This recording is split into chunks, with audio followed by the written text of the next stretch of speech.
loving and heavenly Father, ప్రేమగల పరలోకపు తండ్రి, we praise you and adore you. మేము మిమ్మల్ని స్తుతిస్తూ ఉన్నాము, మహిమపరుస్తూ ఉన్నాము. Lord, we are unworthy to come into your presence. మీ సన్నిధిలోనికి రావడానికి మేము అయోగ్యులము ప్రభువా. Lord, thank you for keeping us all these days. ప్రభా, ఈ దినాలన్నిట కూడా మమ్మల్ని కాపాడుతున్నందుకు మీకు వందనాలు. Lord, speak to us, Lord. ప్రభా, మాతో మాట్లాడండి. Give us the ears to hear your word. మీ వాక్యంను వినగలిగే చెవులను మాకు దయచేయండి. Give us heart to understand your word. మీ వాక్యంను అర్థం చేసుకోగలిగేటువంటి మనస్సును మాకు దయచేయండి. In Jesus' holy name I pray. యేసు పరిశుద్ధ నామమున ప్రార్థిస్తున్నాను తండ్రి. Amen. Amen. We know the miracle that Jesus did. He fed 5,000 men besides women and children. యేసుక్రీస్తు చేసినటువంటి అద్భుత కార్యమును, సూచక క్రియని ఇక్కడ మనం చూస్తూ ఉన్నాము. ఆయన సుమారుగా స్త్రీలు కాకుండా 5,000 మంది పురుషులకు ఆయన ఆహారమును పంచిపెట్టారు. He made this miracle from 5 loaves and 2 fishes. 5 రొట్టెలు 2 చేపలను ఉపయోగించి ఆయన ఈ సూచక క్రియను జరిగించారు. Meager resources. చాలా తక్కువైనటువంటి వనరులు, అక్కడున్న వాటితో ఆయన ఇంత పెద్ద అవసరతను తీర్చి ఉన్నారు. It's a famous biblical event where Jesus multiplied from small amount of loaves and fishes. ఎంతో తక్కువ ఉన్న ఆహారము, కొన్ని రొట్టెలు చేపలతో ఆయన అంతమందికి ఆహారము పంచిపెట్టుట అనేది అది బైబిల్లోనే ఎంతో గొప్ప అద్భుతమైన కార్యంగా ఎంచబడింది. He fed massive crowd. ఆయన ఎంతో గొప్ప సమూహానికి కావలసిన దాన్ని తీర్చారు. And the disciples gathered 12 baskets of leftovers. మరి వారందరికీ పంచిపెట్టిన తర్వాత శిష్యులు సుమారుగా 12 గంపల మిగిలిన ముక్కలను పోగు చేసుకొని, After everybody finished their meal, వచ్చిన వారందరూ కూడా భోజనం చేసిన తర్వాత and they were all satisfied. వారందరూ కూడా తృప్తిగా భుజించారు. Whatever Jesus does, యేసుక్రీస్తు ఏది చేసినా he satisfies full. ఆయన సంతృప్తిని ఇచ్చేవారు, లేదా పూర్తిగా తృప్తిని కలగజేయగలిగిన వారు. 12 baskets of fragments, pieces were left over. 12 గంపల నిండా మిగిలిపోయిన ముక్కలు లేదా ఆ ఆహారం అనేది తిరిగి సమకూర్చబడినంతగా. John 6:14. యోహాను సువార్త 16వ అధ్యాయము 14వ వచనము. When the people saw the sign that he had done, they said, "This is indeed a prophet who is to come into this world." ఆ సూచక క్రియ జరిగిన తర్వాత అక్కడున్న ప్రజలు ఈయన రానున్నటువంటి ప్రవక్త అయ్యుండొచ్చు అని చెప్తున్నారు. So many people gathered there. అక్కడ ఎంతో మంది ప్రజలు సమకూడారు. And what they were thinking, మరి వారు ఏం ఆలోచిస్తున్నారు? Jesus already perceived what they were thinking. మరి యేసుక్రీస్తు వారు ఏమి ఆలోచిస్తున్నారు అనేది ముందుగానే గ్రహించిన వారు. 15th verse. 15వ వచనము. Perceiving them that they were about to come and take him by force to make him king, Jesus withdrew again to the mountain of himself. రాజుగా చేయుటకు వారు వచ్చి తన్ను బలవంతంగా పట్టుకొనబోచున్నారని యేసు ఎరిగి మరలా కొండకు ఒంటరిగా వెళ్ళెను. He knew everyone. ఆయన ప్రతి వారి అంతరంగమును ఎరిగిన వాడు, అందరూ ఆయనకు తెలుసు. He knew what they were going to do. వారు ఏం చేయబోతున్నారు అనేది కూడా ఆయనకు తెలుసు. They were about to make him a king వారు ఆయనను రాజుగా చెయ్యాలి అనుకుంటున్నారు. because he had power. ఆయనకు బలం ఉంది గనక, శక్తి ఉంది గనక, His power to heal. ఆయన స్వస్థపరచుటకు శక్తి కలిగిన వారు, అధికారం కలిగిన వారు. He had power to do wonders and signs. అద్భుత కార్యములు, సూచక కార్యములు చేయగలిగినటువంటి ఆ అధికారం కలిగిన వారు. He had power to give food. ఆహారమును ఇవ్వగలుగుటకు అధికారం కలిగిన వారు. They came to know that he had all powers. ఆయనకు ఈ అధికారములు అన్నీ కూడా ఇవ్వబడ్డాయి అనే విషయం వారందరికీ తెలుసు. He didn't want that anymore, the glory and flatter and all these things. అయినప్పటికీ కూడా ఆయన పొగడ్తలే కానీ, లేదా ఆ మహిమ కానీ, లేదా గొప్పతనం ఏది కావాలి అనుకోలేదు. What did he do? మరి ఆయన ఏం చేశారు? Matthew 14th chapter మత్తయి సువార్త 14వ అధ్యాయము and verse 22. 22వ వచనము. Immediately he made the disciples to get into a boat and to go before him to the other side. వెంటనే ఆ జన సమూహములను తాను పంపివేయినంతలో తన శిష్యులు దోణి ఎక్కి తనకంటే ముందుగా అద్దరికి వెళ్ళవలెనని ఆయన వారిని బలవంతము చేసెను. And also he dismissed all the crowd also. అదే రీతిగా అక్కడ ఉన్నటువంటి జన సమూహం అంతటిని కూడా ఆయన పంపివేశారు. That's where the Lord Jesus was very, very careful. ఆ సంగతుల విషయమయ్యే యేసు ప్రభువు వారు చాలా జాగ్రత్తగా ఉండేవారు. Many people are puffed up with vain glory. చాలా మంది వ్యర్థమైనటువంటి పొగడ్తల చేత ఉప్పొంగిపోతూ ఉంటారు. And vain pride. వ్యర్థమైన గర్వము చేత లేదా అహంకారం చేత వారు ఉప్పొంగుతారు. They idolize the gift. వారు ఇవ్వబడినటువంటి బహుమానమునే ఒక విగ్రహంగా చేసుకుంటారు Rather than the giver of gift.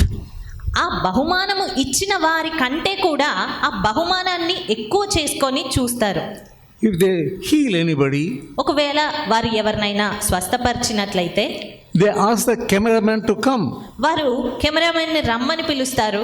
You stand there and focus on this healing. నువ్వు అక్కడ నించొని ఈ జరిగేటువంటి ఆ స్వస్థతను నువ్వు సరిగ్గా దాన్ని కేంద్రీకరించి తీయి అని చెప్తూ ఉంటారు. As a matter of fact, they may even engage 2 cameras or 3 cameras. మరి నిజానికి చూసినట్లయితే అలాంటివి రికార్డ్ చేయడానికి 2 లేదా 3 కెమెరాలను కూడా ఉపయోగిస్తూ ఉంటారు. Why all these things? ఎందుకు ఇవన్నీ? To have glory for themselves. వారి స్వంత మహిమను వారు ఎక్కువ చేసుకోవడానికి. Even magazines also. పత్రికలలో సైతము They put all these healings and publish. ఈ స్వస్థతలన్నింటినీ కూడా అందులో వేసి దాన్ని ప్రింట్ చేస్తారు, పబ్లిష్ చేస్తారు. That is for their glory only. అదంతా కూడా కేవలం వారి స్వమహిమ కొరకే, Not for the glory of God. అంతేగాని దేవుని మహిమ కొరకు కాదు. That's where we must be very, very, very careful. మరి అక్కడే నువ్వు చాలా జాగ్రత్తగా ఉండవలసింది కూడా. Many a man of God, they are not careful. ఎంతో మంది దేవుని సేవకులైన వారు జాగ్రత్తగా ఉండట్లేరు. One day, ఒక దినము Mr. Woody preached a powerful message. మూడి గారు ఎంతో శక్తివంతమైన వర్తమానం ఇచ్చారు. And after the message, ఆ వర్తమానం ఇచ్చిన తర్వాత a man was coming ఒక వ్యక్తి వస్తూ ఉన్నాడు, towards him ఆయన యొద్దకు వస్తూ ఉన్నాడు. and told him, వచ్చి చెప్తూ ఉన్నాడు ఆయనతో, "What a wonderful message, sir." ఎంత గొప్ప వర్తమానం అండి. Then Mr. Moody said, అప్పుడు మూడి గారు అన్నారు, "Just now a black man came to me before you. నీకంటే కొంచెం ముందుగానే ఇంకొక నల్ల వ్యక్తి వచ్చాడు. He told me the same thing." అతను కూడా ఇదే చెప్పాడు నాతో. Then he was ashamed. He said that a black man came to me. మరి ఆ రీతిగా ఆ నల్ల వ్యక్తి వచ్చి చెప్పాడు అని చెప్పడాన్ని బట్టి ఈ వచ్చి పొగుడుతున్నటువంటి వ్యక్తి సిగ్గుపడ్డాడు. You guess who had ఎవరో come. చెప్పొచ్చు మీరు, ఆ నల్ల వ్యక్తి ఎవరు అని. The devil always flatter you. సాతాను అన్ని వేళలా నిన్ను పొగడతాడు. You are a good singer. నువ్వు ఎంతో మంచి సింగర్వి, You are a good preacher. నువ్వు మంచిగా బోధించే వ్యక్తివి, You heal people. నీవు స్వస్థపరుస్తూ ఉంటావు ప్రజల్ని అని. You are a good man. నీవు మంచి వ్యక్తివి అని చెప్తూ ఉంటాడు. But the great men of God, కానీ దేవుని యొక్క గొప్ప దైవజనులైన వారందరూ they were so careful. వారు ఎంతో జాగ్రత్తగా ఉన్నవారే. The devil already tempted Jesus. సాతాను అది వరకే యేసు ప్రభును శోధించాడు. If you worship me, నీవు నన్ను ఆరాధిస్తే, Matthew 4th chapter మత్తయి సువార్త 4వ అధ్యాయము and 8th verse, 8వ వచనము, మరలా అపవాది మిగుల ఎత్తైన ఒక కొండ మీదకి ఆయనను తోడుకొని పోయి ఈ లోక రాజ్యములన్నిటినీ వాటి మహిమను ఆయనకు చూపి, నీవు సాగిలపడి నాకు నమస్కారం చేసిన ఎడల వీటన్నిటినీ నీకు ఇచ్చేదనని ఆయనతో చెప్పగా, Jesus taken by the devil to the high mountain. యేసు ప్రభువును సాతాను ఆ ఎత్తైన కొండ మీదకి తోడుకొని పోయాడు. There he said, అక్కడికి తీసుకెళ్లి చెప్తూ ఉన్నాడు, see the glimpses of the kingdoms. ఈ లోక రాజ్యములన్నిటి యొక్క మహిమను చూడు, They are in my hand. అవన్నీ నా చేతిలో ఉన్నవి, I will give you. నేను నీకు ఇస్తాను. Just fall and worship me. కేవలము నాకు సాగిలపడి నన్ను ఆరాధించు అంతే. 10th verse. 10వ వచనం, Get thee behind me, Satan. యేసు వానితో సాతానా పొమ్ము అని చెప్పాడు. You shall worship your God, and him only thou shalt worship and serve. ప్రభువైన నీ దేవునికి మ్రొక్కి ఆయనను మాత్రము సేవింపవలెను. In many churches, people will flatter each other. చాలా సంఘాలలో చూసినట్టయితే ప్రజలు ఒకరినొకరు పొగుడుకుంటూ ఉంటారు. They flatter the young people. వారు యవనస్తులను ప్రశంసిస్తూ ఉంటారు. They flatter that man has done all these things. ఆ వ్యక్తియే ఇవన్నీ చేశారు అని చెప్పి వ్యక్తులను పొగుడుతూ ఉంటారు. Even if he is an employee, he got time to make all these things. ఆయన ఉద్యోగం చేస్తున్న వ్యక్తి అయినప్పటికీ కూడా సమయం అంతా తీసుకొని వీటన్నిటిని చేశారు అని చెప్పి ప్రశంసిస్తూ They ఉంటారు. make even musicians అదే రీతిగా and singers. సింగర్స్ని లేదా మ్యూజిక్ వాయించే వారిని కూడా పొగుడుతూ ఉంటారు. You played very nicely. ఎంతో మంచిగా వాయిద్యాలు వాయించారు అని చెప్తారు. And that is where the devil is taking hold of the church అక్కడే సాతాను సంఘమును పట్టుకుంటాడు. and make people victims for himself. ఆ రీతిగా చేసి ప్రజలను వాడికి బానిసలుగా చేసుకుంటాడు. Many people, they don't know that. చాలా మందికి ఆ సంగతి తెలియదు. That's why అందుకే healings and wonders and all these things, the devil wants to make victims of to himself. అందుకే ఈ స్వస్థతలు అద్భుత కార్యములను జరిగించి సాతాను వాటి ద్వారా వీరిని బానిసలుగా చేసుకోవాలి, మార్చుకోవాలి అనుకుంటాడు. But Jesus కానీ యేసు ప్రభు did not budge an inch. ఒక అంగుళము కూడా వంగలేదు. Instead, he rebuked the devil. దానికి బదులుగా సాతానును గద్దించాడు. Here in our text, ఇక్కడ మనం చూస్తున్న వాక్య భాగంలో చూసినట్టయితే 22nd verse, 22వ వచనము, Jesus constrained his disciples get into the ship. యేసుక్రీస్తు శిష్యులను మరి దోణి ఎక్కి ఆ వైపు వెళ్ళాలి అని బలవంతం చేస్తూ ఉన్నారు. He forced వారిని బలవంతం చేస్తూ ఉన్నారు. to go at once. అప్పటికప్పుడే వెళ్ళిపోవాలి వారు అని బలవంతం చేస్తున్నారు. He did not even allow them to talk what happened now. వారు అక్కడ జరిగిన కార్యమును గురించి మాట్లాడడానికి కూడా శిష్యులకు యేసు ప్రభు అనుమతించట్లేదు. Immediately they can talk.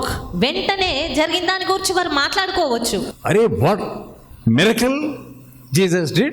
అరే ఎంత గొప్ప అద్భుతమైన కార్యము ప్రభు చేశారు. All of them were satisfied. వారందరూ కూడా తృప్తిగా భుజించారు. And there was glory of God as a light. It was evening. Where was the light? మరి అది సాయంకాల సమయము, అక్కడ ప్రకాశం అంతగా ఉండదు. అయినప్పటికీ దేవుని మహిమ ప్రకాశం అనేది అక్కడ ఉండింది. We can guess that event happened from 6 to 9 or 10 o'clock. మరి ఆ సంఘటన జరిగింది ఒకవేళ సుమారుగా 6 నుంచి 10 ఆ సాయంకాలం ఆ సమయంలో జరిగి ఉండొచ్చు అనేది మనము ఊహించవచ్చు. How they distributed? మరి ఆ సమయంలో సైతము వీరందరూ ఎలాగ అందరికి పంచగలిగారు? Everybody was satisfied. అందరూ కూడా తృప్తిగా భుజించారు. And we are also satisfied. మరి మనం కూడా తృప్తి పడ్డాము. And what a great thing. ఎంత గొప్ప కార్యము. And we are surrounded by this great prophet. మరి ఈ గొప్ప ప్రవక్త మనతో ఉన్నారు. 23rd verse. 23వ వచనము, When he had sent the multitudes also away, he went up into a mount. ఆయన జనసమూహములను పంపివేసి ప్రార్థన చేయుటకు ఏకాంతంగా కొండ ఎక్కిపోయి He went up to a mountain to pray. అక్కడ కొండ ఎక్కి ఆయన ఏకాంతంగా ప్రార్థించుటకు వెళ్ళారు. He was alone there. అక్కడ ఆయన ఒంటరిగా ఉన్నారు. He spent his power. ఆయన తన శక్తినంతటినీ కూడా వినియోగించారు. Again he went to his father. కాబట్టి మరలా ఆయన తన తండ్రి యొద్దకు వెళ్ళారు. Lord, recharge my strength. ప్రభువా తిరిగి నన్ను శక్తితో నింపండి. That's how he maintained his power. ఆ రీతిగా యేసు ప్రభు తన శక్తిని కాపాడుకొని ఉన్నారు. Instead of giving room to the flatteries, పొగడ్తలకు చోటివ్వడానికి బదులుగా many people are not aware of that they are spending away their energy. చాలా మంది తమ శక్తిని వినియోగిస్తున్నాము లేదా వాడుతూ ఉన్నామనే సంగతి తెలియకుండానే ఉంటారు. And they are not careful that they should not hear the flatterings of the devil. మరి అలాంటప్పుడు సాతాను యొక్క పొగడ్తలను వినకూడదు అనేటువంటి ఆ గ్రహింపు వారు కలిగి ఉండరు. The devil uses the people to flatter. సాతాను ప్రజలను ఉపయోగించుకుంటాడు వచ్చి పొగడేటువంటి రీతిగా శోధించడానికి. They long to hear those flatterings. అలాంటి సమయంలో వీరు కూడా ఆ పొగడ్తలు వినడానికి ఇష్టపడుతూ ఉంటారు. They try to be there still further time. వారు పొగుడుతున్నప్పుడు మరికొంత సమయం అక్కడే నిలిచి ఉండడానికి ప్రయత్నిస్తూ ఉంటారు. That is the mind of a soulish man. ఒక శరీరానుసారమైన వ్యక్తి మనసు అలా పనిచేస్తుంది. If you are not spiritual, నీవు ఆత్మానుసారమైన వ్యక్తివి కాకపోతే you will allow all these things. ఈ విషయాలన్నింటికీ కూడా నువ్వు స్థలం ఇస్తావు. After you are converted, God gives you the ear. మరి నీవు When to stop and when to open your ears.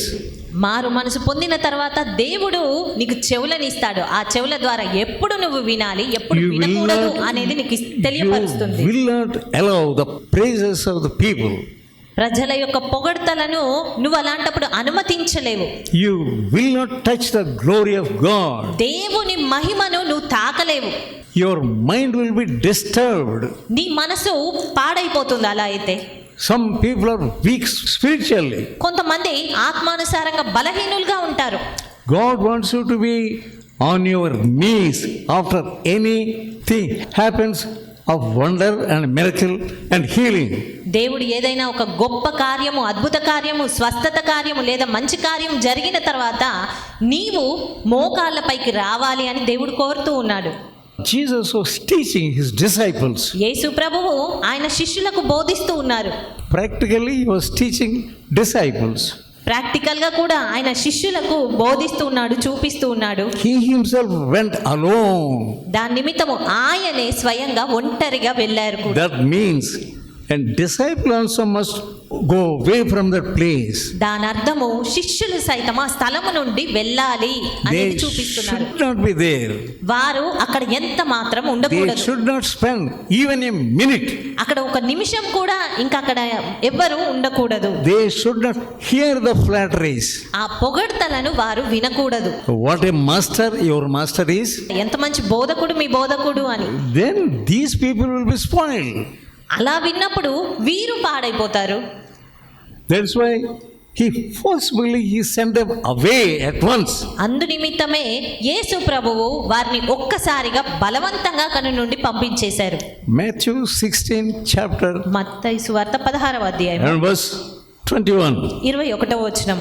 From that time, but Jesus began to show his disciples that he must go to Jerusalem and suffer many things from the elders, chief priests, and scribes, and be killed, and the third day he will be raised.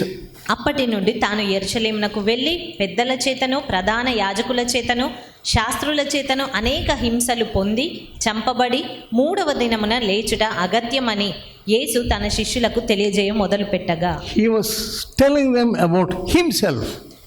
ఆయన వారితో ఆయనకు జరగబోయే దాని గురించి చెప్తూ ఉన్నారు. That he had to suffer. ఆయన హింసింపబడాలి, శ్రమ నొందాలి అనే సంగతి He had చెప్తున్నారు. to even suffer the death. మరణము పొందేంతగా ఆయన శ్రమ పడాలి అనే సంగతి చెప్తూ ఉన్నారు. That is ahead of him. అది ఆయనకు ముందుగా ఉన్నటువంటి కార్యం. He must go to Jerusalem. ఆయన ఖచ్చితంగా యెరూషలేముకు వెళ్ళాలి. Why should he go to Jerusalem? ఎందుకు ఆయన యెరూషలేముకు వెళ్ళాలి? To suffer, శ్రమ నొందడానికి వెళ్ళాలి, to be crucified, సిలువ వేయబడడానికి వెళ్ళాలి, and to shed his blood. ఆయన రక్తం కార్చడానికి వెళ్ళాలి. That's all. అదే అక్కడ ముందర That ఉన్న will be కార్యం. the end of his life. అది ఆయన యొక్క జీవితపు యొక్క అంతంగా ఉండబోతుంది. And these people also must learn. మరి వీరు కూడా ఆ విషయాన్ని నేర్చుకోవాలి. What is the end of the life of a disciple? శిష్యుల యొక్క జీవితాల యొక్క అంతము ఎలాగుంది? They must be martyred. వారందరూ కూడా చంపబడాలి, హతసాక్షులుగా మారాలి. That's what happened to disciples. మరి అదే జరిగింది శిష్యుల విషయంలో కూడా. All the disciples were martyred. శిష్యులందరూ కూడా హతసాక్షులుగా మారారు. They suffered. వారు ఎంతో శ్రమ నొందారు. When you see Stephen was stoned స్టెఫెనును to death. చూసినట్టయితే అతను రాళ్లతో కొట్టబడి చంపబడ్డాడు. That is the reward. అది అతను పొందుకున్న బహుమానం. They must be proud of their reward. వారు పొందుకోబోయే ఆ బహుమానాన్ని బట్టి అతిశయించాలి. Many people they think, what is the use of doing God's work? చాలా మంది దేవుని పని చేయుటను బట్టి నాకున్న ప్రయోజనం ఏంటి? I have done much work for the Lord. నేను ఎంతో పని చేశాను దేవుని కొరకు. What is my reward? మరి అలాంటప్పుడు నాకు వచ్చిన బహుమానం ఏంటి, ప్రయోజనం ఏంటి? The reward of Jesus we see. ఇక్కడ యేసు ప్రభు యొక్క బహుమానం ఏంటో మనం And చూస్తున్నాం. he also taught the disciples what would be the reward. ఆ సంగతినే శిష్యులకు సైతము ప్రభు బోధించారు, వారు పొందుకోబోయే బహుమానం ఎలాగుండబోయేది అని. And here Peter was listening to Jesus. మరి ఇక్కడ చూసినట్టయితే పేతురు యేసు ప్రభు మాటలను వింటున్నాడు. Chief priests and scribes, elders, they would make me to suffer all these things, even the death of cross. ప్రధాన యాజకులు, శాస్త్రులు, పెద్దలు అందరూ కలిసి అనేక హింసలు పెట్టి నన్ను సిలువ వేయునంతగా హింసిస్తారు అనే సంగతి చెప్తూ ఉన్నారు. After hearing all these things, the Peter, what did he do? ఈ మాటలన్నిటిని విన్న తర్వాత కూడా పేతురు ఏం చేశాడు? 22nd verse. 22వ వచనం. And Peter took him aside and began to rebuke him, saying, far it from you. పేతురు ఆయన చెయ్యి పట్టుకొని, ప్రభువా అది నీకు దూరమగును గాక, అది నీకెన్నడును కలగదని ఆయనను గద్దింపసాగెను. But Jesus turned and said, Peter, get thee behind me, Satan. You be a hindrance to me, for you are not setting your mind on the things of God, but on the things of man. అయితే ఆయన పేతురు వైపు తిరిగి, సాతానా నా వెనుకకు పొమ్ము, నీవు నాకు అభ్యంతర కారణమై ఉన్నావు, నీవు మనుషుల సంగతులనే తలంచుచున్నావు గాని దేవుని సంగతులను తలంపకయున్నావని పేతురుతో చెప్పాడు. Many Christians, చాలా మంది క్రైస్తవులు they put their mind on the things of the world, but not on the things of God. ఎక్కువగా లోకానుసారమైన విషయాలపైనే తమ మనసు ఉంచుతారు, కానీ దేవుని సంబంధమైన సంగతులపైన వారి మనసు ఉంచరు. They want allurements. వారు ఎన్నో రకాలైనటువంటి వింతలు కావాలి అని అనుకుంటారు. That's all. They want to enjoy and everything they want to enjoy. వారు అన్ని రకాలైన సంతోషాలు కావాలి, ఎప్పుడు సంతోషించాలని మాత్రమే కోరుతారు. They don't have the touch of the Holy Spirit. అంతేకాని పరిశుద్ధాత్ముని తాకుదల వారికి ఎంత మాత్రం ఉండదు. James 4th chapter యాకోబు 4వ అధ్యాయము and verse 7. 7వ వచనము. Submit yourself therefore to God, కాబట్టి దేవునికి లోబడి ఉండుడి, and resist the devil, and అపవాదిని he will ఎదిరించుడి, flee from you. అప్పుడు వాడు మీ యొద్ద నుండి పారిపోవును. When the devil comes and tempts you సాతాను వచ్చి నిన్ను శోధిస్తున్నప్పుడు by the allurements, ఎన్నో రకాలైనటువంటి వింతలను చూపించి, extra activities లేదా ఎన్నో కార్యములను చూపించి, about sports క్రీడలను గూర్చి, and politics అదే రీతిగా రాజకీయాలను గూర్చి తీసుకొని వచ్చి, and social media, అదే రీతిగా సోషల్ మీడియాను తీసుకొచ్చి, always tied up with mobile. అన్ని వేళలా ఫోన్తో కట్టుబడి ఉండిపోవడము. There is no limit for them. మరి అలాంటి వారికి అంతము ఉండదు. Previously, మరి the people used to put Bible with them at the head. ఇది వరకైతే ప్రజలు సాధారణంగా బైబిల్ని వారి తలల దగ్గర పెట్టుకునేవారు. But now, కానీ ఇప్పుడు immediately when anything happens, suddenly they take a phone ఏదైనా జరిగింది అనడంతోనే వెంటనే వారు ముందుగా తమ ఫోన్ని తీసుకుంటారు. The mobile has become your Bible. Me mobile ఫోనే మీకు బైబిల్గా అయిపోయింది. From morning till evening, ఉదయకాలం మొదలుకొని సాయంకాలం వరకు కూడా. even when you sleep, నీవు పడుకున్నా కూడా it must be within your reach. అది నీకు అందుబాటులో ఉండేంత ఆ స్థలంలోనే ఉండాలి. What is that mind? ఏంటి ఆ మనసు? Instead of having your Bible within your reach, నీ అందుబాటులో బైబిల్ ఉంచుకోవడానికి బదులుగా, instead of having God in your mind, దేవుని నీ మనసులో ఉంచుకుంటకు బదులుగా, why you have become like this? ఎందుకు ఇలాగ తయారయ్యావు? Why you are becoming a victim to the devil? సాతానుకు బందీగా ఎందుకు మారిపోయావు? The devil does not want cross. సాతాను సిలువను ఎంత మాత్రం ఇష్టపడడు. The devil does not want sufferings. శ్రమలను ఇష్టపడడు. The devil does not want shame. అవమానం ఇష్టపడడు. He always wants flatterings. అన్ని వేళలా పొగడ్తలు మాత్రమే కావాలి అని ఆశపడతాడు. Matthew 16:23. మత్తయి సువార్త 16:23. He turned and said to Peter, "Get thee behind me, Satan. You are a hindrance." ఆయన పేతురు వైపు తిరిగి, సాతానా నా వెనుకకు పొమ్ము, నీవు నాకు అభ్యంతర కారణమై ఉన్నావు. Matthew 14th chapter మత్తయి సువార్త 14వ అధ్యాయము and verse 23. 23వ వచనము. When the evening was come, he was there alone. సాయంకాలం అయినప్పుడు ఆయన ఒంటరిగా ఉండెను. Jesus at the top of the mountain in the dark of the night, communing with his Father. యేసు క్రీస్తు ప్రభువు కొండపైకి ఎక్కి ఏకాంతంగా చీకటిలో తండ్రితో సహవాసం చేస్తూ ఉన్నారు. He was alone. ఆయన ఒంటరిగా ఉన్నారు. కొండ మీద ఒంటరిగా ఉన్నారు ఆయన. Are you at any time alone? మరి నీవు ఎప్పుడైనా ఒంటరిగా ఉంటున్నావా? In the night, రాత్రి సమయాల్లో, when your children sleep, నీ పిల్లలు పడుకున్న తర్వాత, are you alone on the mount? నీవు కొండ మీద ఒంటరిగా ఉండగలుగుతున్నావు. Are you alone with the Bible? నీవు బైబిల్తో ఒంటరిగా ఉండగలుగుతున్నావా? Are you alone with your God? నీ దేవునితో ఒంటరిగా ఉండగలుగుతున్నావా? The devil wanted to mislead Jesus. సాతాను యేసు ప్రభువును వంకరతో పట్టించాలి అనుకున్నాడు.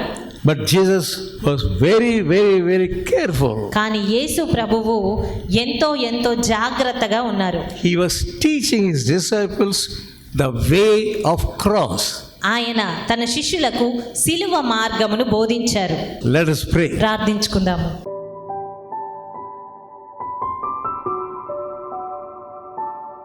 Great and loving Father, ప్రేమగల గొప్ప పరలోకపు తండ్రి, thank you, Lord, for giving us your word.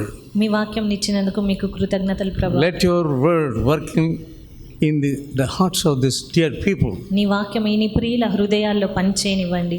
Help us to have faith in you. నీ యందు విశ్వాసము మేము కలిగి ఉండడానికి సహాయం చేయండి. In all ways.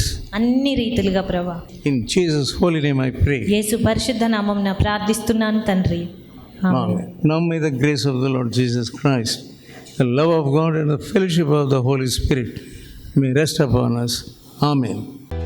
ఓపికతో ఫలించు అనే పుస్తకాన్ని చదివి అనేకులు మేలు పొందుచున్నారు. ప్రతి ఒక్కరూ తప్పక చదవాల్సిన పుస్తకం. ఈ పుస్తకాన్ని చదువుతున్నప్పుడే పరిశుద్ధాత్మ శక్తి బలంగా మీపైన పనిచేస్తుంది. ఈ ఆధ్యాత్మిక పుస్తకం కొరకై వెంటనే మమ్ములను సంప్రదించండి. సమర్పణ పత్రిక. ఈ పత్రిక మిమ్ములను సూక్ష్మంగా పరిశీలించి దైవవాక్యాన్ని అందించి మీ జీవితంలో విశ్వాసం యొక్క అవసరతను తెలియజేస్తుంది. ఈ పత్రిక చదివిన కొందరు రక్షణ పొందడమే కాక దైవ సేవలో కూడా పాల్పొందుచున్నారు. మరెన్నో ఆధ్యాత్మిక పుస్తకములు మీ కొరకు సిద్ధంగా ఉన్నవి. మా చిరునామా బి ముఖర్జీ, సమర్పణ మినిస్ట్రీస్, చిన్నగొలపాలెం, వయా మొగుల్తూరు, పశ్చిమ గోదావరి జిల్లా. Pin code 534281. మా ఫోన్ నంబర్ 9542037489, 9390108373.